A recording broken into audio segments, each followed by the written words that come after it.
Mesdames, Messieurs, bonjour et bienvenue dans cet atelier. Alors une question m'avait été posée parce que j'avais fait il y a très longtemps un atelier avec le poisson combattant et j'avais caché en fait les parties importantes de ce tutoriel et on m'a demandé si je pouvais le refaire ou faire quelque chose d'équivalent, eh bien sans cacher bien sûr là les commandes principales. Eh bien je me suis dit, alors c'était Optilusion 3D qui m'a posé la question, et bien, je vais faire un tutoriel donc sur un cerf-volant. Je pense que c'est quelque chose qui peut se rapprocher. Et j'espère donc que cet atelier sera utile donc à cette personne. Et si vous aussi vous avez des questions euh, sur un atelier en particulier, et si vous cherchez eh bien, à faire quelque chose, vous n'arrivez pas à le faire, mais vous pouvez poser la question et puis je vais essayer de trouver un atelier ou de faire en tout cas un petit atelier ou un grand atelier, pourquoi pas, qui puisse répondre un petit peu à vos questionnements. Voilà, là j'ai donc un cerf-volant et on va animer le cerf-volant. On anime le cerf-volant et la queue, eh bien, vous voyez, elle va réagir avec le vent ici. C'est parti pour à peu près 10 minutes d'atelier. J'ouvre un général. D'abord, je vais me mettre dans la vue de dessus, comme ça. Je vais ajouter un mesh plane pour faire le cerf-volant. Je rentre en mode édition avec la touche tabulation. Je vais activer le Greenscast. Je vais faire une rotation de 45 degrés comme ça pour avoir une forme de cerf-volant. Je fais un G sur les Y ici.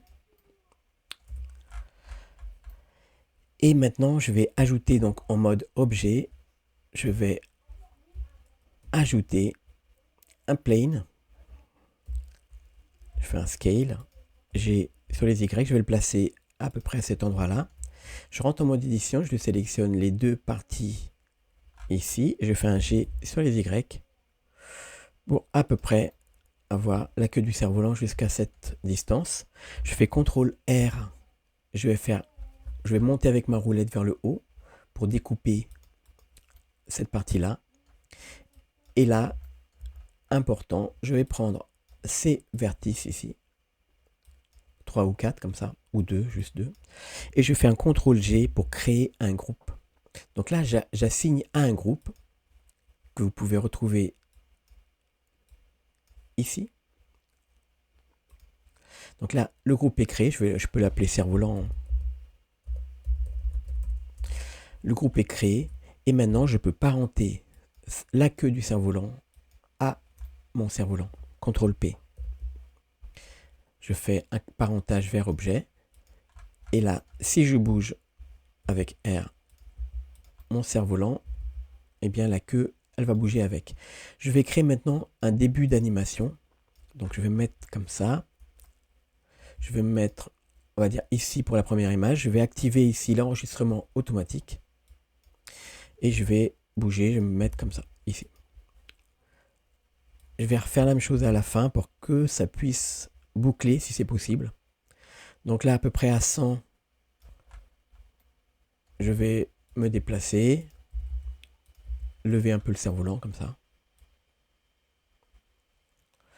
Et à peu près à la moitié ici, entre les deux, je vais juste redescendre un peu le cerf-volant. Voilà, comme ça on aura un mouvement. Maintenant, je vais sélectionner la queue de mon cerf-volant, je vais lui attribuer des paramètres physiques. Je vais dans mes paramètres ici, physique, la petite bulle avec la physique. Et je vais lui donner un paramètre ici de close tissu. Donc maintenant, si je lance le close, vous voyez que ça tombe. Je vais enlever l'enregistrement automatique ici. Mais si vous voulez que ça reste accroché, pourtant la parenté, hein, avec le close ici à notre cerf-volant, pour le parenter, eh bien on doit lui ajouter une punaise. Donc on est dans le close, on va tout en bas, tout en bas, tout en bas, et on a tac, tac, tac, tac, le shape, la forme. Ici vous avez le pin group, un groupe de punaises. Donc on va activer ici et on prend le groupe qu'on avait créé précédemment. Donc cerf-volant. Je vais lancer maintenant et vous voyez que la queue du cerf-volant est naturellement attachée au cerf-volant. Je vais rajouter dans ma scène une force field ici, de vent, avec du wind donc. Je me mets de profil comme ça, je vais la poser ici et je vais agrandir la force. Donc je vais dans les forces ici, pareil dans la physique, et je prends le wind et j'agrandis la puissance pour que ça dépasse un peu quand même le cerf-volant ici. Je relance et là vous voyez que le vent joue avec la queue du cerf-volant ici. On peut activer ici le noise pour avoir du bruit, c'est-à-dire ça ajoute une texture qui va ajouter des variations de vent à l'intérieur de notre wind. Et je peux sélectionner la queue de mon cerf-volant ici pour changer les paramètres par défaut du close. Et je vais prendre par exemple ici silk comme de la soie. Maintenant on a une queue de cerf-volant qui vole vraiment beaucoup, un peu trop. Et on peut durcir ici le départ de la queue du cerf-volant pour pas que ça soit trop flexible. Pour ça, je vais faire un arrêt ici. On peut, avec la queue du cerf-volant active, je peux passer en mode Wave Paint. Maintenant, je vais peindre un peu plus d'influence et avec la goutte d'eau, ici, je vais éparpiller un petit peu cette influence. Je reviens à ma frame 1 ici et je relance. Vous voyez que la courbure ici est plus intéressante.